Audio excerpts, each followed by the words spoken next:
أما بعد فأعوذ بالله السميع العليم من الشيطان الرجيم ومن يهن الله فما له من مكرم حمد و ثنا اللہ وحدہ لا شریک کی ذات کے لیے، بے شمار لاتعداد درود و سلام سید الاولین والمرسلین امام الانبیاء محمد رسول اللہ صلی اللہ علیہ وآلہ وسلم کی ذات اقدس مقدس مطہر کے لیے۔ ہر انسان یہ چاہتا ہے کہ مجھے دنیا میں بھی عزت ملے اور آخرت میں بھی عزت ملے،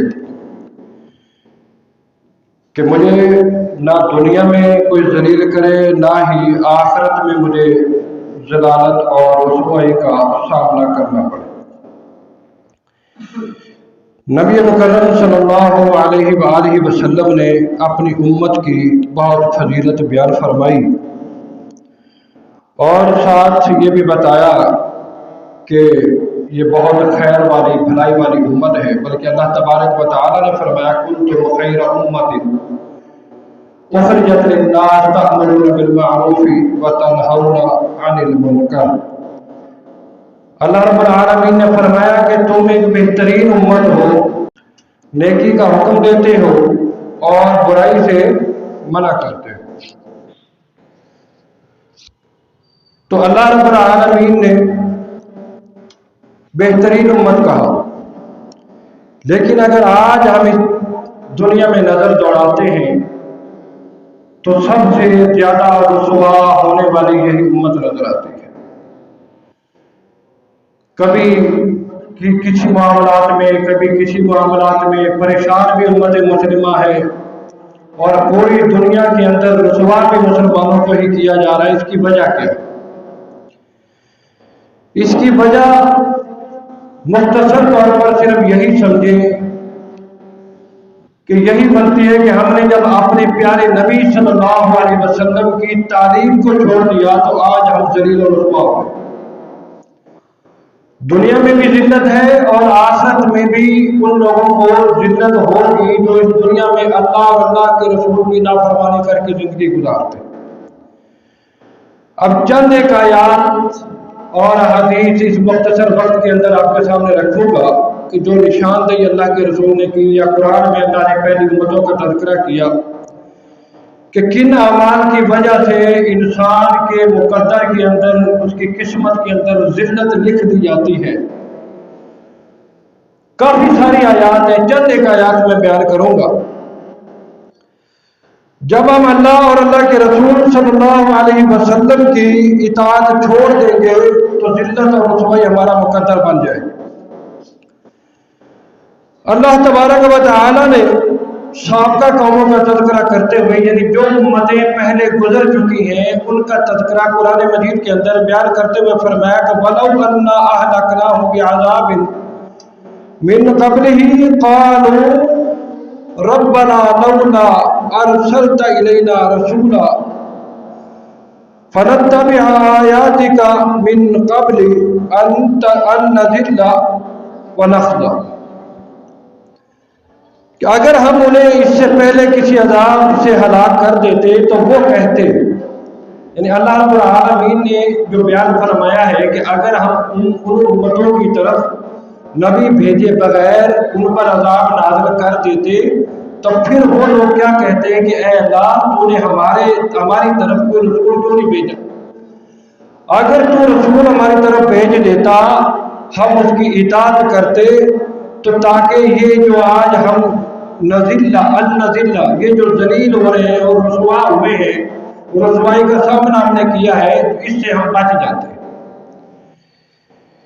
یہ سورۃ طٰہٰ آیت نمبر 134 سے 16ویں پارے کے اندر تو اللہ رب العالمین نے ان قوموں کا تذکرہ یہاں پہ بیان فرمایا ہے۔ اور اسی طرح اللہ رب العالمین نے دوسرے مقام پہ فرمایا کذب الذین من قبلہم فأتاهم العذاب من حيث لا يشعرون فأذاقهم الله خزي في الحياة الدنيا ولعذاب الآخرة أكبر لو كانوا يعلمون۔ اللہ رب العالمین نے فرمایا کہ ان سے پہلے لوگوں نے بھی جو میں نے ان کی طرف نبی بھیجے ان کو جھٹلایا، پھر ان پر اس طرح عذاب آیا کہ ان کو خبر بھی نہ ہوئی، اور پھر اللہ تعالیٰ نے ان کو دنیا ہی کی زندگی میں رسوائی کا مزہ چکھایا، اور آخرت کا عذاب تو اور بھی زیادہ ہے، کاش کہ وہ جان لیتے، ان کو علم ہوتا۔ آپ اندازہ کریں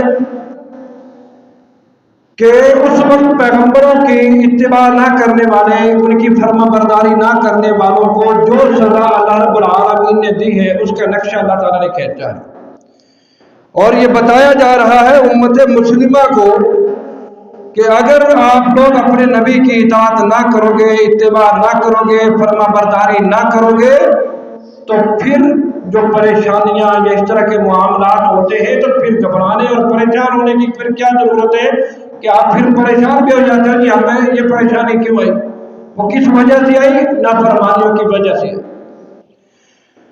اسی طرح سیدنا عبداللہ بن عمر رضی اللہ عنہ سے روایت ہے، فرماتے ہیں کہ رسول اللہ صلی اللہ علیہ وسلم نے فرمایا کہ مجھے قیامت تک کے لیے تلوار کے ساتھ مبعوث کیا گیا ہے، اور یہاں تک کہ اللہ وحدہ لا شریک کی عبادت کی جانے لگے، اور میرا رزق میرے نیزے کے سائے تلے رکھ دیا گیا ہے، اور جس نے میرے اس امر کی مخالفت کی اس کے لیے ذلت اور پستی رکھ دی گئی، اور جس نے میرے طریقے کو چھوڑ کر کسی قوم کی مشابہت اختیار کی تو وہ بھی انہی میں سے شمار ہوگا۔ وَمَن تَشَبَّهَ بِقَوْمٍ فَهُوَ مِنْهُمْ۔ یہ مسند احمد اور سنن ابی داؤد کی حدیث ہے۔ یہ پورے الفاظ مسند احمد کے اندر ہے، اور جو آخری الفاظ ہے وَمَن تَشَبَّهَ بِقَوْمٍ فَهُوَ مِنْهُمْ، یہ الفاظ سنن ابی داؤد کے اندر بھی موجود ہے۔ تو اس سے آپ اندازہ کریں، اللہ کے رسول صلی اللہ علیہ وسلم نے فرمایا کہ مجھے تلوار دے کر بھیجا گیا کہ میں کلمے کی دعوت دوں، اللہ کی توحید کی طرف بلاؤں، اور جو اللہ کی توحید کی طرف نہ آئے ان کفار کے ساتھ میں تلوار کے ذریعے لڑائی کروں، اور میرا رزق اس نیزے کے نیچے لکھ دیا گیا۔ مانا کیا کہ جب ہم جنگ لڑیں گے ان کفار کے ساتھ تو وہ جب میدان چھوڑ کر بھاگ جائیں گے، ہمیں اللہ تعالیٰ فتح نصیب کرے گا، وہ جو مال ہوگا غنیمت، مال غنیمت، وہ ہمارا رزق ہے۔ تو اللہ کے نبی نے فرمایا کہ میرا رزق اس نیزے کے نیچے لکھ دیا گیا ہے۔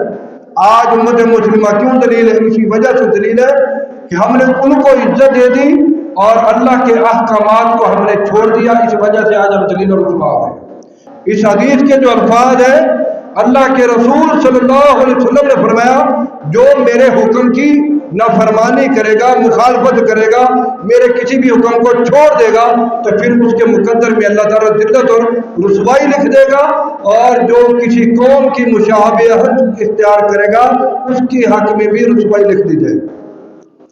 اور اسی طرح سے اللہ رب العالمین نے قرآن مجید میں فرمایا مشرکین کے طرز عمل کو بیان کرتے ہوئے کہ جو اللہ کو چھوڑ کر غیروں کے سامنے جھکنے والے، غیروں سے مرادیں لینے والے، غیروں سے فریادیں کرنے والے، غیروں کے سامنے ہاتھ پھیلا کر گڑ گڑا کر دعائیں کرنے والے، ان کا نقشہ اللہ رب العالمین نے قرآن مجید میں فرمایا ان کے متعلق کہ قیامت والے دن جو ان کو رسوائی نصیب ہوگی وہ کیا ہوگی، وہ بھی سن لیں۔ سورہ نحل ہے، آیت نمبر 27 ہے، فرمایا ثم یوم القیامت یخزیہم ویقول این شرکائی الذین کنتم تشاقون فیہم قال الذین اوتوا العلم ان الخزی اليوم والسوء علی الکافرین۔ فرمایا کہ پھر قیامت والے دن اللہ رب العالمین ان کو رسوا کرے گا اور کہے گا کہ جن کو تم دنیا میں میرے شریک ٹھہرایا کرتے تھے وہ کہاں ہیں، جن پر تمہیں بڑی جناب ضد تھی، بڑے ضد پہ اڑے ہوئے تھے کہ سب کام یہ کرنے والے ہیں، جو اللہ بھی نہیں کر سکتا وہ بھی یہ کرتے ہیں۔ اللہ تعالیٰ معاف فرمائے، نعوذ باللہ من ذالک۔ ایسے ایسے الفاظ اللہ تعالیٰ کے بارے میں کہہ دیتے ہیں۔ اللہ تعالیٰ کہہ رہے ہیں کہ جن کے بارے میں تم ضد پہ اڑے ہوئے تھے کہ سب کام یہی کرتے ہیں، رزق یہ دیتا ہے، روزی یہ دیتا ہے، ہماری مشکل یہ بندہ حل کرتا ہے، فلاں کام یہ کرتا ہے، مختلف تم نے اپنے جو معبود بنائے ہوئے تھے، میرے شریک بنائے ہوئے تھے، وہ کہاں ہیں؟ اور جنہیں علم دیا گیا، جن کو علم دیا گیا، جو اس چیز کو سمجھتے تھے، وہ لوگ کیا کہیں گے؟ ان کے بارے میں بھی اللہ رب العالمین نے فرمایا، ذرا غور کیجئے گا، سنیے گا، فرمایا جنہیں علم دیا گیا تھا وہ کہیں گے کہ بے شک آج کافروں کے لیے رسوائی اور برائی ہے۔ جو دین کو سمجھنے والے، اللہ کے نبی کی پیروی کرنے والے، اس علم کو حاصل کر کے اس پہ عمل کرنے والے، وہ لوگ کہیں گے قیامت والے دن یہ اعمال دیکھ کر کہ ان کافروں کے لیے رسوائی ہے، یعنی جو اللہ اور اللہ کے رسول کی نافرمانی کرنے والے، اتباع اور فرما برداری نہ کرنے والے، ان کے بارے میں کہیں گے کہ آج یہ لوگ تو ذلیل ہو گئے۔ اور اسی طرح اللہ اور اس کے رسول صلی اللہ علیہ وسلم کو تکلیف پہنچانے والے، فرمایا ان الذين يؤذون الله ورسوله لعنهم الله في الدنيا والآخرة وأعد لهم عذابا مهينا، سورہ احزاب آیت نمبر 57۔ فرمایا کہ جو لوگ اللہ اور اس کے رسول صلی اللہ علیہ وسلم کو اذیت دیتے ہیں ان پر دنیا اور آخرت میں اللہ تعالیٰ نے لعنت فرمائی ہے اور ان کے لیے رسوا کن عذاب مہیا کر دیا گیا ہے۔ رسوا کرنے والا عذاب ان کو قیامت والا دن ملے گا۔ اب یہاں سوال پیدا ہوتا ہے کہ اللہ کو کون تکلیف دے سکتا ہے؟ اللہ کے نبی صلی اللہ علیہ وسلم کو تو چلو اس وقت منافقوں نے تکلیف دی، پریشان کیا، اس موقع پر ہی یہ آیات نازل ہوئی ہے، تو اللہ رب العالمین کو کیسے تکلیف دے سکتا ہے کوئی؟ سنن ابی داؤد کھول کر دیکھیں، اس کے اندر حدیث قدسی ہے، اللہ تبارک و تعالیٰ نے فرمایا کہ یؤذینی ابن آدم، کہ آدم کا بیٹا مجھے تکلیف دیتا ہے۔ کیسے؟ یہ زمانے کو برا بھلا کہتا ہے کہ جب کہ زمانے کو بنانے والا، پھیرنے والا، تبدیل کرنے والا تو میں ہی ہوں۔ یہ کہتے ہیں زمانہ برا آ گیا، دیکھو جی زمانہ ہی بڑا گندا آ گیا۔ اللہ کہتا ہے زمانے کو پھیرنے والا، اس کو بدلنے والا تو میں ہوں۔ جو زمانے کو برا بھلا کہے گا، یوں سمجھو کہ اس نے مجھے برا بھلا کہا۔ حدیث قدسی کے الفاظ ہیں، اللہ تعالیٰ فرماتا ہے یؤذی ابن آدم، کہ ابن آدم مجھے تکلیف دیتا ہے۔ کس طرح کہ وہ زمانے کو برا بھلا کہتا ہے جبکہ زمانے کو پھیرنے والا تو میں ہی۔ ہم کہتے ہیں زمانہ بڑا برا آ گیا، زمانہ برا نہیں ہو گیا، لوگ برے ہو گئے۔ لوگوں نے جب اللہ اور اس کے رسول صلی اللہ علیہ وسلم کی تعلیمات کو چھوڑ دیا اور دوسروں کی تعلیمات کو لے کر اور اس طرح کے کام کرنے لگ گئے، رسوائی اور یہ ضلالت ان کا مقدر بن چکی، وہ لوگ برے ہیں، زمانہ برا نہیں ہے۔ زمانے کو برا نہ کہو، اگر کہو کہ زمانہ ایسا آ گیا، وقت بہت برا آ گیا، تو یہ آپ نے اللہ تبارک و تعالیٰ کو تکلیف دی ہے۔ سنن ابی داؤد کے اندر یہ حدیث موجود ہے، حدیث قدسی ہے۔ آج ہمارے زمانوں پہ زیادہ تر یہی ہوتا ہے کہ وقت ہی بڑا برا آ گیا، اس وقت کو لانے والا، اس کو پھیرنے والا اللہ تعالیٰ ہے۔ اور اسی طرح سے ضلالت اور رسوائی ان لوگوں کے لیے بھی ہے جو اللہ کے راستے سے روکنے والے ہیں۔ فرمایا وَمِنَ النَّاسِ مَن يُجَادِلُ فِي اللَّهِ بِغَيْرِ عِلْمٍ وَلَا هُدًى وَلَا كِتَابٍ مُنِيرٍ، فرمایا کہ وہ لوگ جن کے پاس علم اور ہدایت اور روشنی والی کتاب بھی موجود ہو، لیکن اس کے باوجود بھی وہ لوگ کیا کرتے ہیں؟ بغیر کسی علم کے، کوئی ہدایت نہیں، کوئی روشنی نہیں، نہ اس کو پڑھنا نہ اس کو سمجھنا، لیکن اس کے باوجود اب وہ کیا کرتے ہیں؟ جھگڑا کرتے، نہیں جی یہ تو اس طرح ہی ہے، یہ تو ایسے ہی ہے۔ اللہ کے رسول صلی اللہ علیہ وسلم کی حدیث سنا دی جائے، بتا دی جائے، پھر بھی ضد پیڑے ہوتے۔ امام کے پیچھے فاتحہ پڑھنی ہے نہیں پڑھنی ہے، بتا دیا، حدیث ہے۔ اللہ کے نبی صلی اللہ علیہ وآلہ وسلم نے فجر کی نماز پڑھائی، نماز پڑھانے کے بعد اللہ کے نبی صلی اللہ علیہ وسلم نے پوچھا، سوال کیا صحابہ سے کہ تم میرے پیچھے کچھ پڑھتے ہو؟ ایک صحابی نے کہا کہ اللہ کے رسول جو کچھ آپ پڑھتے ہیں ہم بھی پیچھے وہی پڑھتے ہیں۔ تو اللہ کے نبی صلی اللہ علیہ وسلم نے فرمایا سورہ فاتحہ پڑھو۔ یہ عمار بن یاسر رضی اللہ عنہ سے حدیث مروی ہے، ابو داؤد کے اندر بھی ہے، جامع ترمذی کے اندر بھی۔ فرمایا سورہ فاتحہ پڑھو، اس کے علاوہ کچھ نہ پڑھو۔ یعنی یہ جو کھڑے ہو کے امام جو قرات کرتا ہے بلند آواز سے زور اور اثر میں دل میں پڑھتا ہے، اس دوران قیام کے دوران صرف مقتدی نے سورہ فاتحہ پڑھنی اور کچھ نہیں پڑھنا، باقی رکوع سجود وہ دعائیں تو پڑھنی ہے۔ اس کا مطلب یہ نہیں کہ صرف فاتحہ پڑھ لی اور باقی سب کو چھوڑ دیا۔ اور جب یہ بتا دیا جائے تو اعتراض کرتے کہ امام کس لیے ہے، تو پھر سوال یہ بھی تو بنتا ہے نا، مسجد میں امامت کا سربراہ امام ہے، امام نے فاتحہ پڑھ لی، امام نے نماز پڑھ لی، ٹھیک ہے، امام اس کے اندر دعائیں پڑھ رہے ہیں، آپ نے نہیں پڑھنی، امام کو مقرر کر دیا، امام کرے گا سب کچھ، تو بھائی گھر کا سربراہ باپ ہے نا، وہ کما رہا ہے نا، کھا رہا ہے نا، پھر آپ لوگ کیوں کھاتے ہو؟ چھوڑ دو، ہمارے باپ نے کھا لیا، ہم نے کھا لیا۔ جیسے شادی میں دعوت ہوتی ہے نا، ایک بندہ ہی جاتا ہے کہ پورے گھر کی طرف سے ہو گیا تو بولو بھائی ایک نے کھا لیا، یہ کھانا بھی ہماری طرف سے ہو گیا۔ جیسے جنازہ فرض کفایہ ہے، پورے گاؤں میں ایک بندہ بھی جنازے میں چلا گیا، پورے گاؤں کی طرف سے ادا ہو گیا، گنہگار نہیں ہے، ایک بھی نہیں جاتا تو پھر گنہگار۔ فرض عین اور فرض کفایہ میں فرق ہے، اور فرض عین کو چھوڑ دیں گے، فرض نماز چھوڑ دیں گے، جنازے میں کوئی کسی وجہ سے نہیں پہنچ سکا، فوراً اعتراض، مولوی صاحب کسی جنازے سے نہیں آئے۔ بھائی جب دو مسلک ہے، دو پتہ ہے شرارتی لوگ شرارت کرتے، جھگڑا کرتے، خواہ مخواہ کو فتنہ کھڑا ہو جائے، نہیں جاتے، پورا گاؤں جا رہا ہے، ایک بندہ نہیں گیا، احتیاط کے پیش نظر کوئی مسئلہ نہیں، مولوی صاحب جنازے سے نہیں گئے، ٹھیک ہے پہ جی نماز فرض ہے، تسی نماز سے نہیں آئے، کیوں نہیں پڑھتے؟ وہ میری مرضی، تو یہ میری مرضی، یہ تیری مرضی چلتی، ایسی بھی رب دے بندے ساڈی مرضی نہیں چلتی، تیری بہت مرضی چلتی۔ تو میرے بھائیوں، جب اللہ کے رسول صلی اللہ علیہ وآلہ وسلم کی حدیث بتا دی جائے، من نوعان اس کو قبول کرے، سمعنا واطعنا، ہم نے سن لیا اور مان لیا، اس پہ عمل کرنا ہے، یہ نہیں کہ اس پہ اعتراض شروع کر دو۔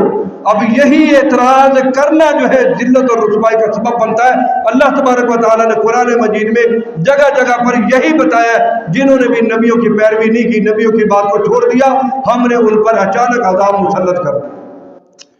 اور پہلی جو قومیں ہیں، مختصر بات کروں تاکہ بات ختم ہو جائے، باتیں اور بھی بہت ہیں۔ قوم نوح کی رسوائی کا جو سبب بنا ہے، سورہ ہود کی آیت نمبر 32 سے 39 تک، یعنی 32 31 چھوڑو تو پیچھے 8 آیتیں بنتی ہیں۔ اب ان کا اگر ترجمہ کریں تو بات زیادہ لمبی ہو جائے گی، اختصار سے میں اس کا خلاصہ بیان کرتا ہوں کہ اللہ رب العالمین نے نوح علیہ السلام کی اس قوم کا تذکرہ بیان فرمایا، قالوا یا نوح جادلتنا فاکثرت جدالنا فاتنا بما تعدنا، کہ نوح تو ہم سے جھگڑا کرتا ہے، بہت جھگڑا کر چکا ہے تو، اب لے آ جو کچھ تو نے ہم سے وعدہ کیا ہے۔ یعنی نوح علیہ السلام نے کہا تھا کہ اگر تم اللہ کو نہیں مانو گے، اللہ کے بھیجے ہوئے نبی کی بات کو نہیں مانو گے تو اللہ تعالیٰ تم پہ عذاب مسلط کرے گا۔ اب قوم نے بات ماننے کی بجائے ضد پہ آ گئے کہ تو نے جو وعدہ کیا کہ وہ وقت آئے گا، عذاب آئے گا، تو اب وہ عذاب لے کر آ، کون سا عذاب ہے؟ تو وعدہ کرتا ہے تو وہ وعدہ سچا کر کے دکھایا۔ تو نوح علیہ السلام نے کہا کہ اگر اللہ تعالیٰ چاہے گا تو وہ لے کر، انما یاتیکم بہ اللہ ان شاء وما انتم بمعجزین، فرمایا اللہ چاہے گا عذاب لے آئے گا، لیکن تم لوگ اس عذاب کو روک نہیں سکو گے، یہ بات یاد رکھ لو۔ یہ نوح علیہ السلام نے اپنی قوم سے کہا کہ تم اس کو روک نہیں سکو گے، اور میری نصیحت تمہیں فائدہ نہیں دے گی جب تم میری بات پہ عمل ہی نہیں کر رہے ہو، ضد پہ اڑے ہوئے ہو، تو تمہیں اس وقت اگر تم ایمان لے بھی آتے ہو تمہیں کوئی فائدہ نہیں ہوگا، خواہ کتنی نصیحت میں تمہیں کر چکا ہوں تم مان ہی نہیں رہے۔ اللہ کو تمہیں گمراہ رکھنا ہی منظور ہے، وہ تمہارا رب ہے اور اس کی طرف تمہیں پھر جانا ہے۔ کیا کہتے ہیں کہ قرآن کو خود بنا لایا ہے، کہہ دو کہ اگر میں بنا لایا ہوں تو اس کا گناہ مجھ پر ہے اور میں تمہارے گناہوں سے بری ہوں۔ یعنی مشرکین مکہ نبی علیہ السلام سے کہا کرتے تھے کہ یہ جو قرآن کی آیتیں تو پڑھ کر سناتا ہے نا، یہ تو اپنے پاس سے بنا ہے۔ تو اللہ تعالیٰ نے کہا کہ ان قوموں نے بھی یہی کہا تھا، اور نوح علیہ السلام نے ان سے کہا تھا کہ میں تمہیں جتنی بھی نصیحت کروں جب تمہاری قسمت میں ہے ہی نہیں، اللہ نے تمہیں ہدایت دینی ہی نہیں ہے۔ آج ہمارے یہاں کیا ہوتا ہے؟ یہی ہوتا ہے بھائی، جب اللہ نے ان کے دلوں پہ مہر لگا دی، انہوں نے آنا ہی نہیں، انہوں نے پڑھنا ہی نہیں، انہوں نے سمجھنا ہی نہیں، بات انہوں نے سننی ہی نہیں، اس میں امام کیا کرے؟ لوگ نہیں آ رہے، ہوتا ہے نا کئی جگہوں پہ ہوتا ہے، امام پہ اعتراض، بندے نہیں آ رہے لہذا امام پہ چھٹی، وہ جو بچے ہوتے ہیں وہ بھی بھاگ جاتے ہیں، ٹھیک ہے۔ تو یہی اللہ تعالیٰ نے کہا کہ اس قوم نے بھی یہی کہا تھا، یہ کہہ رہے تو آپ ان سے یہ کہہ دو اگر میں نے اپنے پاس سے بنایا ہے تو اس کا گناہ مجھ پر ہوگا، تمہیں کیا اعتراض؟ تو اپنا کام کرو، میں اپنا کر رہا ہوں۔ اور اللہ رب العالمین نے قوم شعیب کے حوالے سے بھی اور وہ لوگ بھی یہی کہا کرتے. ان کا گناہ کیا تھا؟ وہ ناپ تول میں کمی کیا کرتے تھے, ناپ تول میں کمی. اب سابقہ امتوں کو دیکھو, ایک ایک گناہ کی وجہ سے ان پہ عذاب آیا ہے. ہماری امت میں وہ سارے گناہ پائے جاتے ہیں, عذاب نہیں آ رہا. کیوں؟ اللہ کے نبی صلی اللہ علیہ وسلم نے دعا کی تھی. وہ 3 دعاؤں کا تذکرہ ہے نا, بات لمبی ہو گئی, کئی دفعہ پہلے بیان ہو چکا. اللہ کے نبی نے دعا کی تھی کہ میری امت میں عذاب نہیں بھیجنا. لیکن پھر ذہن میں یہ سوال بھی آتا ہے کہ یار یہ جو زلزلہ, یہ سیلاب, یہ عذاب کیوں ہے؟ یہ چھوٹے موٹے عذاب ہیں. جو بڑے عذاب ہے نا, پوری قوم کو تباہ کر دینا, وہ عذاب نہیں آئے. اور اس عذاب کے بارے میں اللہ نے کہا یہ تمہارے گناہوں کی وجہ سے آتے ہیں. یہ بھی اس پہ بھی پہلے بیان کئی مرتبہ ہو چکا ہے. اور اسی طرح صالح علیہ السلام کی قوم, فرمایا فلما جاء امرنا نجینا صالحا والذین آمنوا معه برحمت منا ومن خزي یومئذ ان ربک هو القوی العزیز.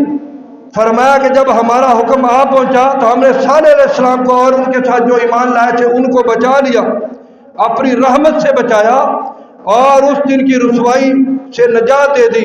بے شک تیرا رب وہی طاقت والا اور غالب ہے. تو یہ صالح علیہ السلام اور قوم عاد کے حوالے سے میں پہلے کئی مرتبہ بتا چکا ہوں. الم تر کیف فعل ربک بعاد, سورہ فجر 30واں پارہ پڑھ کر دیکھو. اور یہ قوم عاد وہ ہے, پوری جتنی قومیں آئیں ان میں سے صرف یہ ایک قوم تھی جو پہاڑوں کو تراش کر اپنے گھر بنایا کرتی تھی, پہاڑوں کو تراش کر, اور کوئی قوم ایسی نہیں. اور آج بھی اگر سعودی عرب کے اندر ایک علاقہ ہے, اس کا نام میرے ذہن سے نکل گیا, وہاں پہ ان کے اس دور کے بنے ہوئے گھر موجود ہیں, وہاں کوئی رہتا نہیں ہے. کیوں؟ صحابہ کرام رضوان اللہ علیہ مجمعین بیان کرتے ہیں کہ جب ہم ان بستیوں سے گزرتے, اللہ کے نبی فرماتے ہیں یہاں سے جلدی جلدی گزر جاؤ, ان علاقوں میں اللہ کا عذاب نازل ہوتا. جب اللہ کے نبی نے صحابہ کو نہیں ٹھہرنے دیا تو ان کی اولادیں ہیں وہ کیسے وہاں پہ رکیں گی, کیسے ٹھہریں؟ اب ان کی جب علاقوں میں کھدائی کر کے تیل نکالا گیا تو ایک موقع پر جو چیز میں نے دیکھی میں آپ کو بتاتا ہوں, نیٹ پہ کسی نے میل پہ بھیجا تھا, تو انہوں نے دکھایا اور نیچے جو ڈیٹیل اس نے لکھی تھی اس نے مجھے پڑھ کے ترجمہ کر کے بتایا, انگلش میں لکھ کے بھیجا تھا اس نے, کہ یہ قوم ان کے جو سر ہیں, مطلب یہ جو آنکھیں ہیں, یہ آج جتنے ہمارے سر ہیں اتنی اتنی بڑے ان کی آنکھیں تھیں. اندازہ کرو قد کتنا بڑا ہو. سنتے ہیں نا بڑے بڑے قد ہوتے تھے. بلکہ ان کے بارے میں سورہ حاقہ کے اندر اللہ رب العالمین نے فرمایا کہ جب ان پہ اللہ تعالیٰ نے عذاب نازل کیا تو یہ لوگ ایسے پڑے ہوئے تھے, گر کر ایسے پڑے تھے جیسے کوئی کھجور کا درخت پڑا ہوتا ہے, اتنے اتنے بڑے قد تھے. اور کھجور کا درخت آپ جانتے ہیں کتنے کتنے اونچے ہوتے ہیں. تو یہ اللہ رب العالمین نے ان کو رسوائی دی, ان پہ عذاب نازل کیا, اور یہ قوم بھی فخر کیا کرتی تھی. تو اللہ تعالیٰ نے اس لیے کہا الم تر کیف فعل ربک بعاد, کہ آپ ان سے کہہ دو کہ کیا تم نے دیکھا نہیں کہ عاد کے ساتھ اللہ نے کیا کیا. قوم عاد کو تو انہوں نے نہیں دیکھا, لیکن ان کے ٹھکانوں کو تو دیکھا. جب سفر کرتے شام کی طرف جاتے راستے میں وہ ٹھکانے آتے ان قوموں کے. تو اللہ تعالیٰ کے کہنے کا مقصد یہ ہے کہ ان کو تو نہیں دیکھا, لیکن ان کے جو ٹھکانے وہ تو دیکھے ہیں نا, کہ دیکھا نہیں کہ ان کے ساتھ اللہ نے کیا کیا. جب اس قوم کو جو پوری قوموں سے طاقتور قوم تھی اللہ نے اس کو معاف نہیں کیا, مشرکین مکہ کو مخاطب کر کے فرمایا کہ تم کیا ہو. پھر اللہ رب العالمین نے ان کے بارے میں جو بتایا, آخری آیت سننے بعد ختم کرے.